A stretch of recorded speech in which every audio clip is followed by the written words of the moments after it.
They fought over my will while I was still alive, so I gave it to someone who actually loved me. I heard them outside my hospital room, already dividing up what they thought I'd leave behind. They never once asked if I was okay. Never once asked what I wanted. So I rewrote everything. This is how I made sure my name didn't die with me. It lived through him. Before I begin, thank you for listening to my story. Let me know in the comments where and what time you're tuning in from.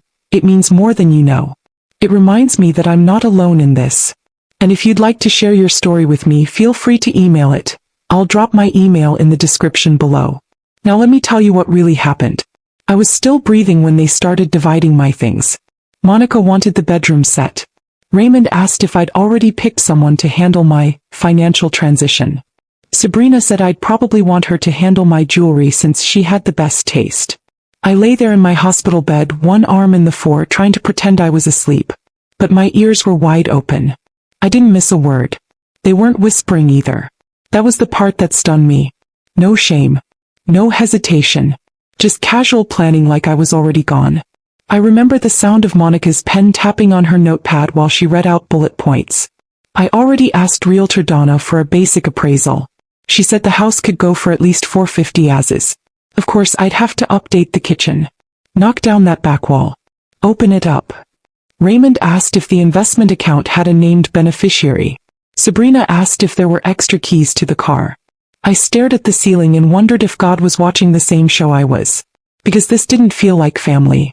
This felt like a wake without a casket. My name is Evelyn Crenshaw. I'm 75 years old. I raised 3 children. I buried my husband 23 years ago.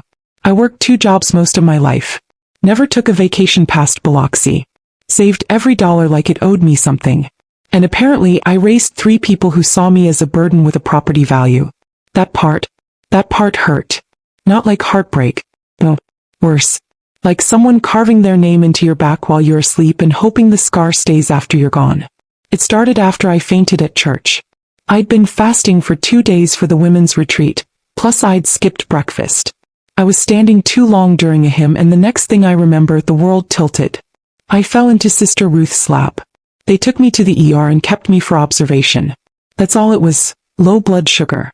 But the minute they admitted me overnight, my children acted like they were planning a funeral. Monica showed up with a folder. That was my first warning. She smiled, that tight smile she wears when she's about to do something wrong and wants it to look like leadership. "Mama," she said, "we need to discuss some next steps. Don't get upset. It's just time to think long term." I told her I'd be out of here in a day. She nodded like she was dealing with a confused patient. "That's what we're hoping. But in case things go differently, we should be prepared." I asked where Marcus was. She didn't answer. Marcus is my grandson. 22. College student. Quiet, steady, thoughtful. He's Raymond's boy, but he didn't inherit his father's mouth. Or his mother's entitlement. Marcus has always been different. When the rest forgot my birthday, Marcus left a card in the mailbox with a pressed flower and a note that said, "Thank you for raising my dad even when he didn't know how to say thank you." When my knee flared up, Marcus brought me ice packs without me asking. When I was in the hospital last year, he came every night just to sit beside me and read his textbooks. He didn't need to speak. His presence did the work. He's the only one who never asked me what I planned to do with my money. And that's how I knew who deserved everything. They didn't know it yet, but I'd already changed the will. Quietly. Months ago. Right after I saw Monica on my laptop Googling how to get legal authority over an aging parent. She claimed she was helping a friend. I said nothing. But I made a call the next morning to Monica Reeves. My lawyer. My friend. The only one who's kept my business locked down tighter than my old sewing box. I told her I wanted everyone removed from the will. Everyone but one. I told her I didn't want my house being gutted by people who didn't even ask how I was doing before opening their calculators. Monica Reeves listened without interrupting. "Are you sure?" she asked. "You don't want to leave them anything?" I said, "They already took everything they wanted except my peace. And I'm keeping that." We drafted something new. Not just a will. A statement. A legacy. I had a savings account tucked away from my sewing gigs and substitute teaching pay. I never told the kids. I always said money was tight. They never thought to ask why the fridge stayed full or how I always had a new church hat come Easter. I was saving for something I hadn't named. Turns out I was saving for this. Monica helped me register the Crenshaw Women's Literacy Fund, a foundation focused on helping Black girls and young mothers learn to read, pass the GED, and build confidence. It was something I'd dreamt about since my sister Josie dropped out at 16. I put every asset I had into it. The house, the stocks, the savings, her. And I made Marcus the sole trustee. I didn't tell him. I wanted him to keep loving me like he always did, without expecting a reward. That's what made it pure. Meanwhile, my children were circling like vultures. Monica brought in a dementia screening worksheet and asked if she could test me. I told her to test her own common sense. Sabrina offered to reorganize my closet and asked for the house keys. Raymond told the nurse he was next of kin and asked for my file. Nobody asked what I wanted. Nobody brought pie. Nobody held my hand when the meds made me dizzy. Except Marcus. He came that Friday with a lemon pie he baked himself. The crust was hard, but I ate every bite. When he offered me the last slice, I looked at that boy and thought, you have no idea what's coming. And that's why you deserve it. Monica Reeves never asked unnecessary questions. She didn't blink when I told her I wanted to cut my own children out of my will.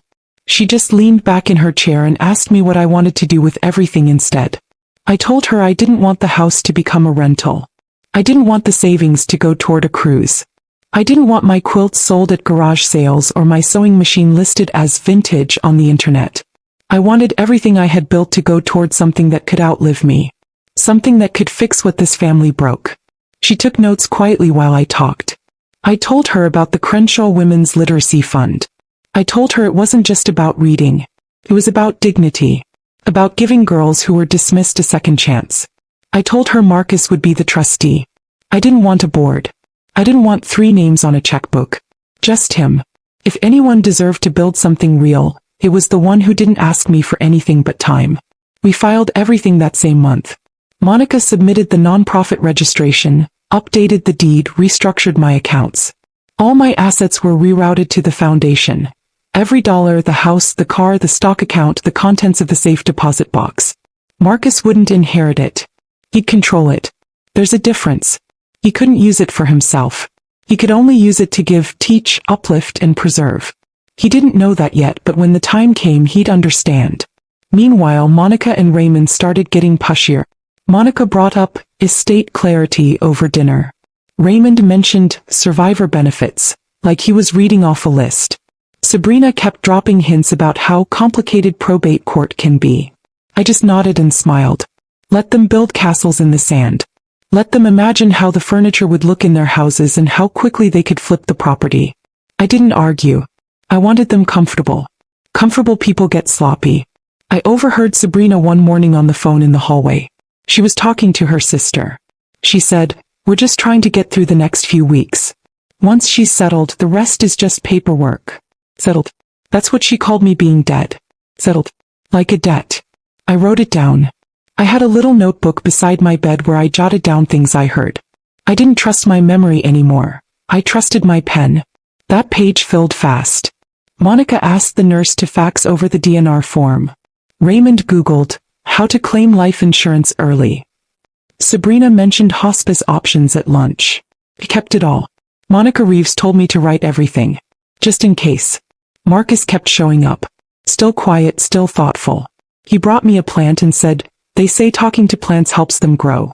Want me to leave it here so it has someone to talk to?" I said yes. We named it Ruth. He didn't stay long that day, had an exam to study for, but before he left he kissed my forehead and said, "Don't let them stress you, Grandma. You're sharper than they think." That boy saw everything and said nothing. He didn't come with paperwork. He didn't ask about my will. He didn't look around the room like he was counting what could be sold. He just sat in the chair beside me and read. This love. Real love is silent and steady. It's not loud like entitlement. It doesn't take up space, it fills it. A few nights later, I heard Monica and Raymond arguing downstairs. They thought I was asleep. Monica said, "If she dies without clarity, we'll have to fight in court. You know that, right?" Raymond replied, "I thought she updated it. Didn't you say she was going to name us?" Monica snapped, "She's been dragging her feet. I don't know what she's waiting for." Then she said it. She said, "We need to push it." Gently but firmly. If she's slipping, we can make a case for guardianship. My hands clenched. Guardianship. That's what they wanted. Not love. Not care. Control. Legal power to override me before I even had a chance to finish breathing. I told Monica Reeves everything the next day. She added a clause to the trust. If anyone contested the will or claimed I was coerced, they'd be permanently disqualified from receiving or accessing any part of the fund, even through lawsuits. It was airtight. I signed it with my whole name in clear ink in front of 2 witnesses. That Sunday, Monica brought over a folder labeled Living Directive. She tried to smile while she explained it. It's just to make things easier for all of us, she said. In case you can't speak for yourself. I opened it and saw a list of boxes to check. Life support. Resuscitation. Organ donation. Comfort-only care. At the bottom it had a blank space for a proxy. Someone to speak on my behalf. She'd already filled it in. Her own name. She wanted me to sign it that afternoon. I closed the folder, handed it back and said, "I'll think on it." She smiled and said, "Of course. No pressure." But I saw her hand tighten on the spine of the folder. She wasn't smiling with her eyes. That night I called Marcus. Told him to come by the next day. I didn't tell him why. Just said, "Bring an appetite." I made lemon pie again. Crust still came out too thick. He said it was perfect anyway. He stayed for hours that day. Just talking. About school. About dreams. About the non-profit ideas he was researching. He had no idea the foundation he'd one day run already had his name on it. He looked at me and said, "Grandma, you ever think about how you want to be remembered?" I stared at him for a long time. Then I said, "Not really. I'm too busy remembering who I am now." It happened on a Wednesday. I had just come back from a routine scan and the nurse had wheeled me into my room. I was tired but alert. The curtains weren't fully drawn and I could hear voices from the hallway. At first I thought it was just idle conversation. Nurses changing shifts or patients talking too loud. But then I heard my name. Clear as day. If Evelyn doesn't sign soon, we'll have to start making decisions without her input. Monica's voice, clipped and professional like she was running a business meeting. Raymond said, "You said she was getting worse. If that's true, we could use it in court." I didn't move. I didn't blink. I just listened. Sabrina chimed in then. "The neighbor said she's been confused lately. That's witness testimony, right?" Raymond laughed. "At the very least, it builds the case. We just need to act fast before she starts giving things away." Giving things away. Like I was a sack of groceries, a broken lamp, a pile of old shoes. Not once in that entire conversation did they say the word mom. Not once did they say my name like it meant something other than paperwork. My hand stayed still on the blanket, but my heart was thundering. They kept talking. Monica said, "Once we file for temporary guardianship, we can freeze the accounts and sort out the property cleanly." Sabrina said, "And what about the safe deposit box? Does she even remember what's in there?" Raymond replied, "We'll take her, have her open it, say it's for insurance verification. Then just hold on to the key." I nearly choked on my own breath. These were my children. My family. Plotting to control my body, my money, my name. While I was still alive, still lucid, still breathing in the next room. They left before I could say anything. I didn't want to. What was there to say? That I heard them? That I was hurt? They knew what they were doing. They just didn't think I was sharp enough to catch it. That was the part that burned. The fact that they thought I wouldn't know. Marcus showed up later that afternoon. No warning. Just walked in with a smile and a bag of pastries from the campus cafe. "I thought you might want something sweet," he said. He sat beside me and opened the paper bag. "They had those little lemon tart things you like." I didn't say much at first. Just watched him unwrap one and hand it to me like he always did, with care, not pity. When I finally looked at him, I said, "Do you think I'm losing it?" He frowned. "What?" I repeated the question. "Do you think I'm confused? Flipping? Not myself." He shook his head. "No. You're tired because they keep swarming you. You're not confused. You're just surrounded by people who want to make you think you are." I swallowed hard. That boy always saw through everything.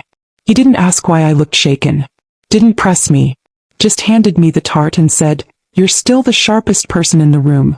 They're just mad they're not the ones holding the pen." The next morning I called Monica Reeves. I told her everything. Every word I heard, every detail. I even sent her the page from my notebook. She was quiet for a while. Then she said, "We can reinforce the will. Add language that explicitly blocks any party who contests the terms from receiving assent." I told her to do it. And I told her I wanted to write a statement, something personal to be read aloud when the will was opened. She said yes. Take your time with it.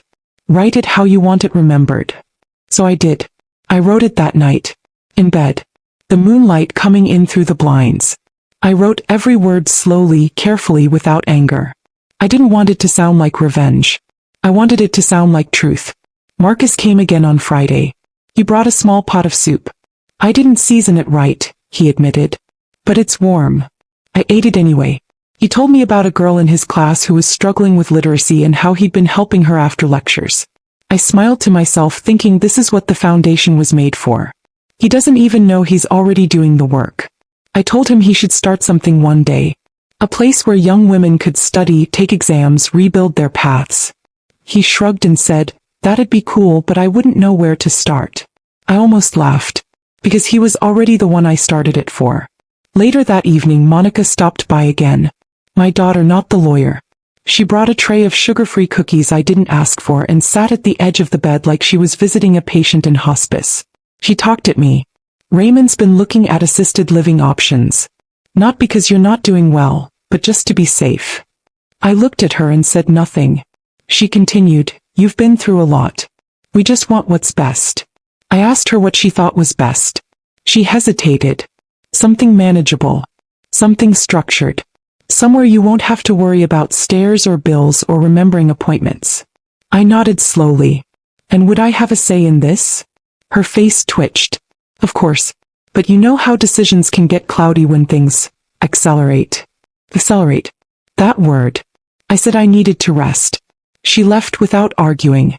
The next morning, I asked Monica Reeves to schedule the official will signing. I told her I didn't want to wait anymore. I'd seen what I needed to see. There was nothing left to wonder about. My children were already building their future on the grave of mine.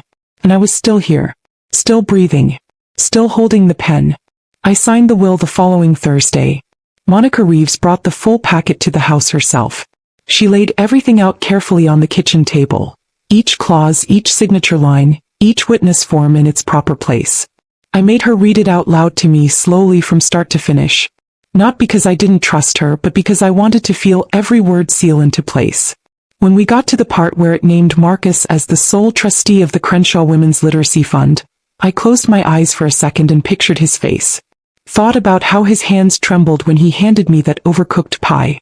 Thought about how he never once asked what he'd be getting when I was gone. Thought about the way he read to me from his textbooks like my ears still had something worth learning. I opened my eyes, picked up the pen and signed my full name. Evelyn Geneva Crenshaw. The air in the room felt lighter when I finished. The next day they came. Monica first, dressed like she was heading to a bank meeting. Navy blazer, pearls, clipboard. Raymond showed up 30 minutes later in his pressed shirt and loafers. Sabrina arrived last with a store-bought cheesecake and a forced smile. "We thought we'd have a family meeting," Monica said. "To go over care options. Long term." I told them to sit down. I had tea brewing. I poured everyone a cup and let them settle in, thinking they were in control. Monica pulled out a folder labeled Transition Plan. Raymond had a printed spreadsheet with property value estimates. Sabrina had tabs open on her phone for assisted living facilities with high staff ratings. I listened without interrupting. Monica cleared her throat and said, "Mama, we think it's time you consider a more stable situation. Something safer. Less responsibility. You've done enough. You've earned rest." She said it like she was giving me a gift. Raymond added, "We're happy to take care of all the financial logistics. All you have to do is agree." Sabrina smiled wide. "This isn't about control. This is about love." I took a long sip of my tea and looked at each of them one by one. Then I said, "Thank you for your thoughts. But everything's already been handled." Monica blinked. "What do you mean?" I said it again. "Handled. The house, the accounts, my care. All of it." Raymond leaned forward. "Wait, did you already name someone?" "Who?" I looked at him. "Yes, I did. And it's not you." That's when Sabrina lost her smile. Monica narrowed her eyes. Mama, what exactly did you do? I set my cup down and stood up. I don't stand for long these days, but I made sure to do it slow and steady. You'll find out when the lawyer calls. Raymond scoffed. You made a mistake. I smiled at him. No. I made a choice. They didn't yell. Not then. They stood up quietly and left. Monica forgot her clipboard on the chair. Sabrina left the cheesecake behind. Raymond didn't say goodbye. Later that evening, Marcus stopped by. He brought a bag of groceries, canned soup, bread, tea. He asked how I was doing and I told him, better now. We sat on the porch and watched the sun dip behind the trees. I asked him what he wanted to do after college. He said, I don't know yet. I just want to help people. I looked at him long and hard. You're already doing that. He laughed. By bringing you soup? I didn't answer. Just reached over and patted his hand. The next morning, Monica Reeves called to confirm the will was fully executed and filed. The foundation was active. Marcus's name was officially registered as trustee. It's done, she said. You're protected. I thanked her. She paused before hanging up. Just a heads up, your daughter called my office. She sounded upset. I smiled. Let her be. She's been building a story where I don't exist. It's time she finds out I wrote a different ending. 3 days passed before I heard from any of them again. Then Raymond sent a text that read, we need to talk. There's still time to reverse things if you're being influenced. I didn't reply. Sabrina left a voicemail with no apology, just confusion. I thought we were doing the right thing. If we came off pushy, that wasn't the intention. Then came Monica's message. We have no idea what you've done. But it won't hold. Not legally.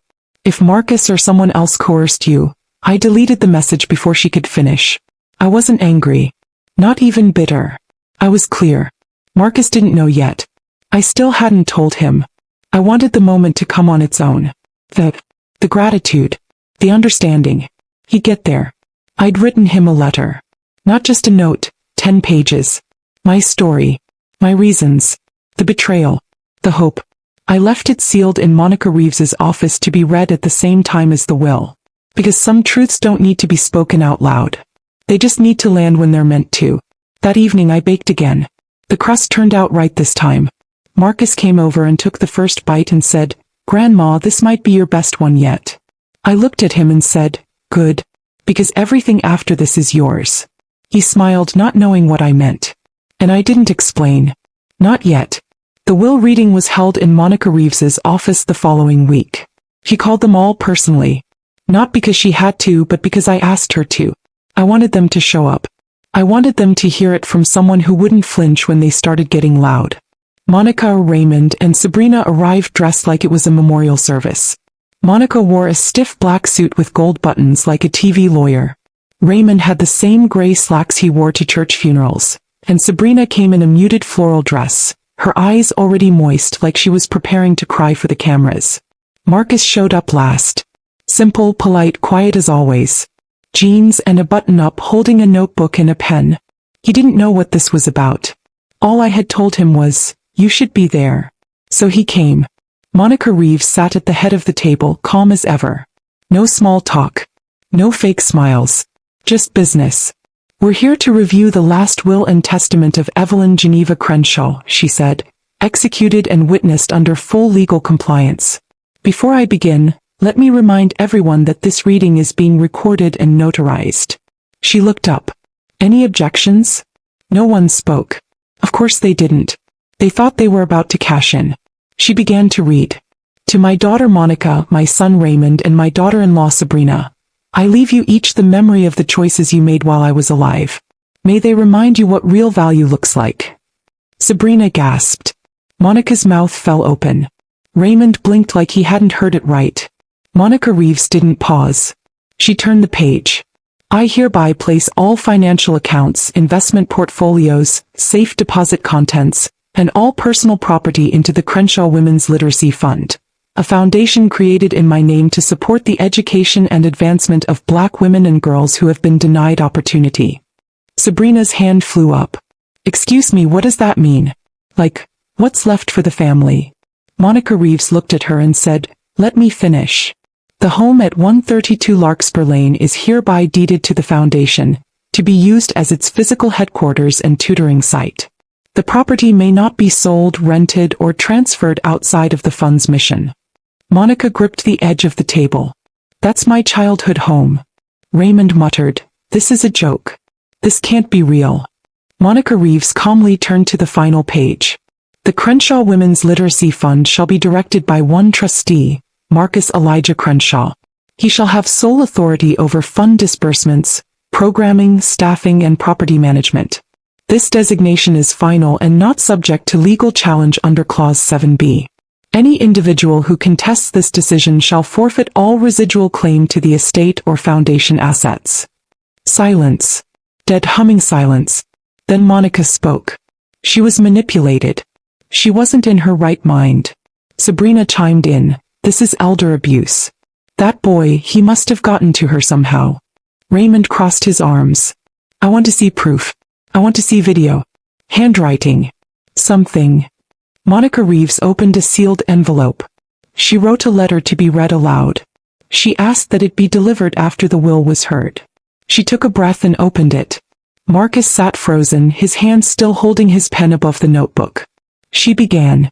To my children, Monica, Raymond, and Sabrina, I heard you in the hallway. I heard you around my bed. I saw the forms you brought. I saw the way you looked at my things like they were prizes in a raffle. And I saw who didn't. I saw who came to sit quietly. I saw who brought pie and soup and crossword puzzles instead of bank statements. I saw who never asked what they were getting, only what I needed. To the three of you I leave no material gifts. I tried to give you everything that mattered while I was alive. You refused it. You mocked it. You turned love into a strategy. And I won't reward that. To Marcus, you never asked for anything, and that's why you're receiving everything that matters. Not to keep, to grow. You've always had your grandfather's heart. I hope this helps you carry his name forward with the same quiet strength. Signed, with clarity and no regret, Evelyn Geneva Crenshaw. When Monica Reeves finished reading, the room sat still for a long moment. Marcus didn't speak. His eyes were glassy, but his face held steady. Then Monica exploded. We're not letting this stand. She was not mentally sound. Monica Reeves cut her off. Medical evaluations were done. Witnesses signed. And if you file a challenge, Clause 7b activates immediately. You won't even be allowed to mention her name in a financial claim. Raymond stood up. She was our mother. Sabrina added, she owed us better than this. Monica Reeves folded the letter and said, she gave you exactly what you gave her. Nothing. That was the moment Marcus stood. Just stood. No speech. No defense. No tears. He nodded once. And left the room. They didn't follow. They couldn't. Marcus didn't come by for a few days after the will reading. I didn't blame him. I knew the weight of it had to settle in. Not the money, he wasn't thinking about that. He was thinking about the meaning. The responsibility. The pressure of being trusted with something bigger than himself. I'd felt the same way when I became a mother. You don't ask for it. But once it's in your hands, you either rise or you run. Marcus was not the type to run. When he finally showed up, it was quiet. No announcement. No knocking. Just the sound of the front door creaking open and his voice calling, Grandma? I was sitting at the kitchen table with a cup of tea and an old gospel record playing low in the background. He stepped into the room like he wasn't sure he was welcome, like he'd been holding his breath since he left the lawyer's office. He had a nervous look I'd never seen on him before. Not fear, but something softer. Like reverence wrapped in shock. He sat across from me. No pie this time. No soup. Just a silence thick with questions. Why me? He asked. I didn't answer right away. I looked at his hands folded on the table, those same long fingers his grandfather had, the ones that never pointed to blame, only held you steady. I set my cup down and said, because you never asked for anything. You just showed up. He blinked. But I didn't do anything special. You didn't have to, I said. You loved me while I was still breathing. They were waiting for the last one. He lowered his head. I'm not ready to run a foundation. I reached across the table and placed my hand over his. You're not ready because you care. That's how I know you'll do it right. He didn't cry, not then. But his mouth shook. And he nodded like a boy being told his life was about to change. Later that night I walked through the house slowly. I touched the walls, the old photo frames, the doilies folded under the lamp base. All the small things I used to straighten every morning without even thinking. Now they held more than dust. They held memory. And I realized this house was never mine to keep. It was mine to give. And I'd given it to the only soul who'd ever sat inside it without claiming something. The next few weeks moved slow. The Crenshaw Women's Literacy Fund opened its first program that fall. GD classes were hosted in the old church basement. Marcus oversaw the hiring of 2 part-time tutors and helped write a grant application for laptops. The living room of my house, the one Monica had once planned to knock walls out of, became a study center. He moved the coffee table aside and replaced it with a reading nook and whiteboard. He put up a hand-painted sign over the door that read, "Evelyn's Room." I didn't ask for that. He just did it. Word got around fast. Local women started stopping by with questions, with donations, with stories. One girl, a teen mother of 2, told Marcus she hadn't read out loud in public since the 7th grade. He sat with her every afternoon after class. She passed her exam by winter. Another woman, nearly 60, whispered to me after class that she hadn't signed her name without help in over a decade. "But I'm learning again," she said. "Your grandson told me it's never too late." I smiled. Not because of what they said, but because I already knew what love planted would grow. As for my children, they went quiet. No calls. No visits. Just silence. Monica sent one email to Monica Reeves demanding a review. She was politely reminded that contesting the will would disqualify her entirely. She never responded after that. Raymond was seen at the bank asking about frozen accounts. Sabrina left a voicemail on my phone that I never returned. They faded the way people do when the spotlight isn't on them anymore. When the money dries up, so does the concern. I watched their names fade from caller ID and realized I didn't miss them. I missed what I thought they were. I didn't grieve them. I grieved what they could have been. One afternoon, Marcus came in while I was folding laundry.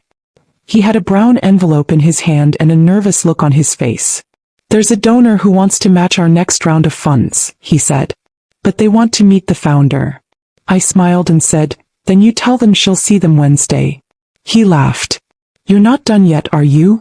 I looked at him and said, "No. And neither are you." We walked to the community center that evening for the open house. He helped me down the steps. People clapped when I came in, though I didn't ask for it. There were banners and books and photos of the first class of students. Someone handed me a mic. I didn't prepare a speech. I just said, I gave what I had because what I had was love. And this is what love looks like when it keeps going. The room was silent except for the creaking of chairs and the hum of the overhead lights. I saw someone in the back wipe their eyes. Marcus stood beside me, tall and still, the way his grandfather used to stand when I spoke in church. Not proud. Present. Fully and wholly present. He didn't need the spotlight. He was the work behind the curtain, the hand on the back of the movement. Afterward, someone asked me quietly if I ever regretted cutting my children out. I looked at her, a stranger with soft eyes and a notepad in her lap, and I said no. I didn't flinch. I didn't sigh. I said it the way I signed the will, with clarity and peace. Because they fought over my will while I was still alive. And I gave it to someone who actually loved me while I still was.